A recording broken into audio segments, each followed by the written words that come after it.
they're always perfectly jointed and flat on two sides. Perfect 90-degree angle. The reason they do that, they don't want this thing to rock on their table. That's not even that bad. But when that wood rocks, same deal. Binds the blade like this. A lot of guys are using this little ripper literally to freehand. Now, I'm missing a part. That's okay. There's supposed to be a clip in the back to hold that claw in there, but there's not. I'm not even going to use that claw anyway, because each one of these claws, hopefully this is big enough, each one of these claws holds by 4 different points. 2 points down here, 2 points up here.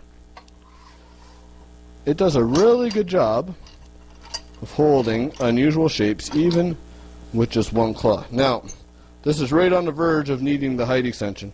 You can buy it with or without the height extension. If I had a big saw like this, goes up to 12 inches, I would buy it with the height extension. If I have just a standard without a riser, you can buy it without. Like this guy will hold up to about 7 inches. So lock that up. Now, I am going to follow. First thing I'm going to do is cut off the top. So I'm going to follow that bark line. Turn this on.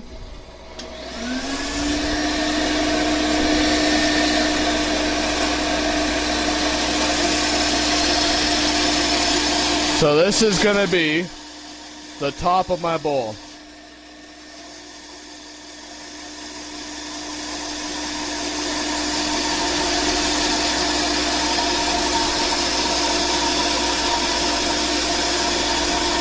Now the other thing you'll notice, my hands are always nice and far away from the blade.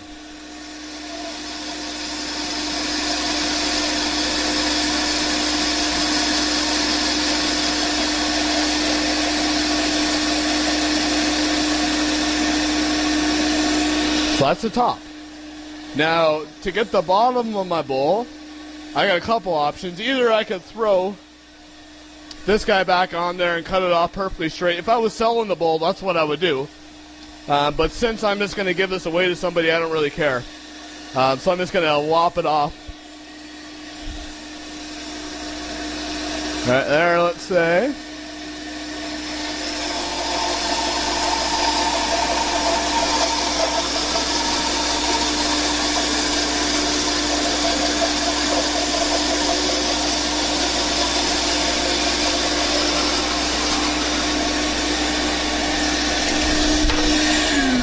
It scared me.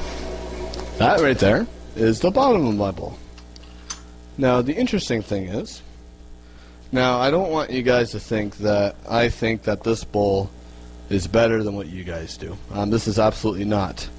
The cool thing you can do with this jig is that I can make a bowl, and with what I have left over in the middle, if that was a big enough piece of wood, I can make another bowl. That's how I made these nesting bowls, but I could just as easily turn one.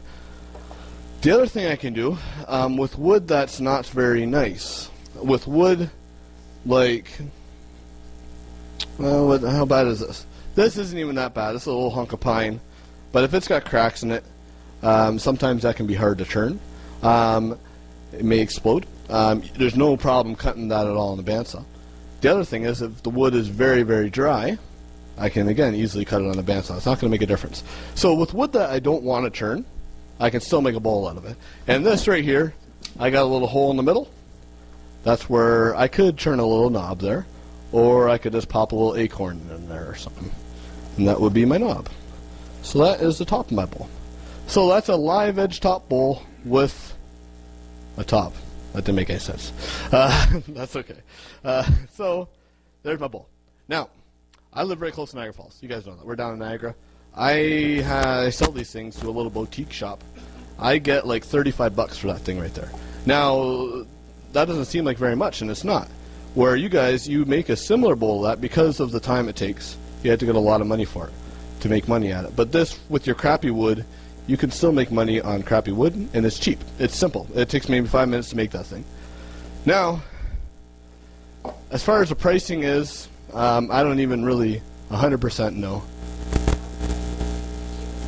We gave you a flyer. It's on your flyer. The prices are there. It's a little cheat sheet.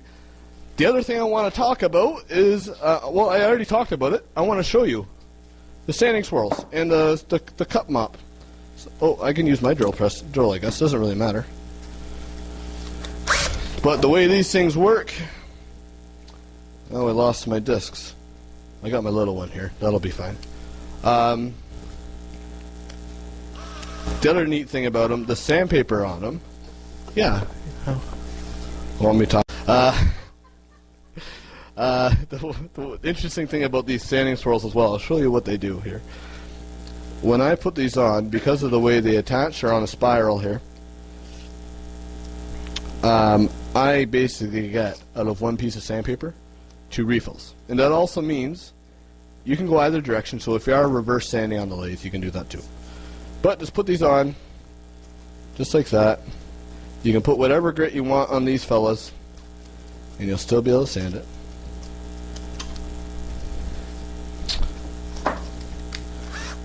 And they can be as aggressive or as fine as you want, just depending on the grit. So, if I have a bowl like this, and I want to sand the bottom of my bowl, make sure I have it the right direction. Now I'll do that, and that's not tight. But that's okay. So that's what I can do with it there. I got a very fine grit on here. Right now I have a 220 grit, but I could put an 80 grit, I could put a 60 grit, I could put a 400, I could put a 600. Doesn't really matter. Same deal with the smaller ones. As far as the cup mops go, very similar to a sanding mop. I can get right down in all these little corners here.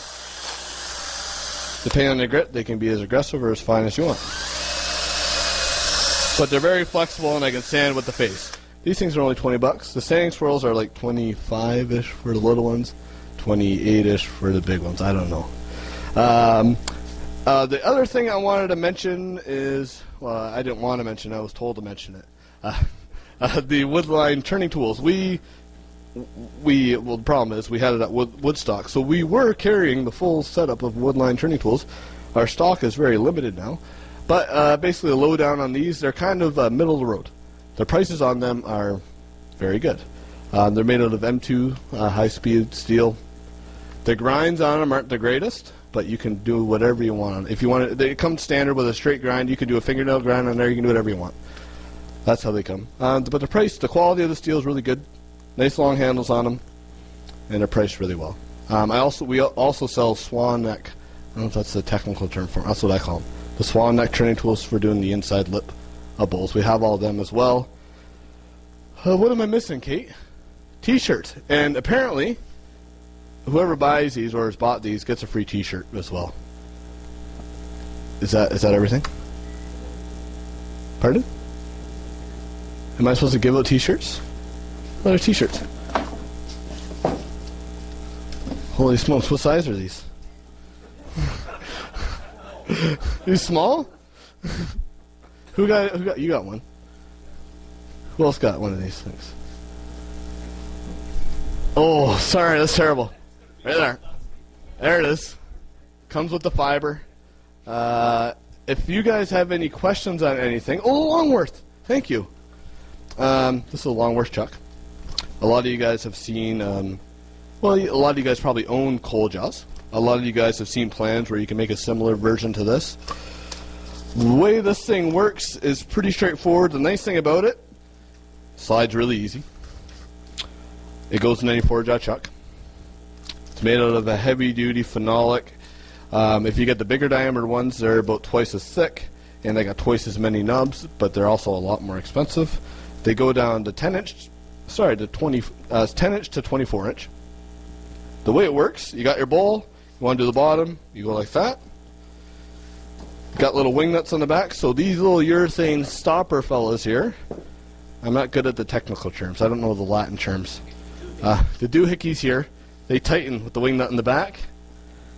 That'll make these bigger. So you go all the way around, and if I had a lathe that this would fit, I don't, I will put it on there for you. But I don't, so I won't. I guess you probably have a lathe back there if you guys wanted to see it run. I'm sure you do. This is a 16-inch. When you buy a 16-inch, you buy it for your lathe size. So this 16-inch Longworth would actually hold about 14.5-inch, just because you got about an inch worth of stopper there. So you buy it. The number that you buy isn't the size of the bowl it will hold. It's the size of the lathe that you put it on. The 16-inch is about, I think, around $200. The 12-inch is about 150. The price is stuck on it. I threw it up right here. That's the prices. No, the 10-inch 139, 12-inch 149, 14 179, 16 199, 20-inch 359, 24-inch 389. So you can see the big ones get a lot more expensive, just because they're a lot more heavy duty. The other pricing I didn't tell you is on the stuff I showed you, the big thing I showed you.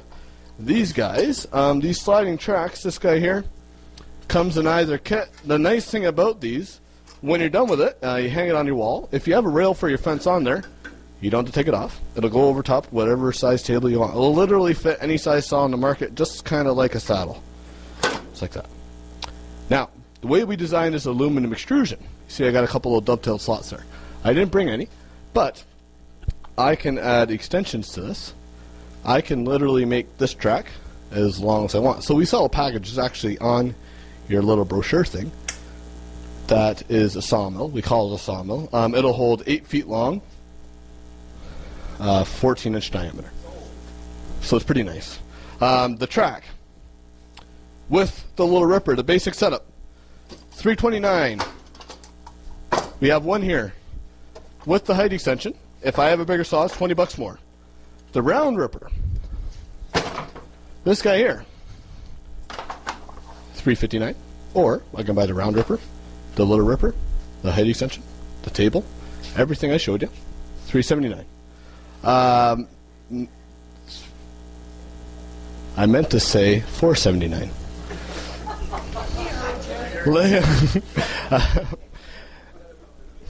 This is bad. You should have cut me off there if you guys were smart. So the other cool thing is everything that you see here, I'm actually the guy that built. I shouldn't take all the credit. Me and my sister-in-law build every part and piece. That's not my sister-in-law. Katie, she just sits in the office, doesn't really do too much. My sister-in-law and me. I'm just kidding, Kate. You do a lot. So it's 100% made down in Niagara. If you guys want to touch and feel it, feel free. If you have any questions on anything here, let me know. I'd be happy to answer it. I'm sorry I got everything piled up here. Okay. If you want to talk Ethan. Thank you. On behalf of the club, there's a little mug for you. Thank you very much. Dennis made those mugs. The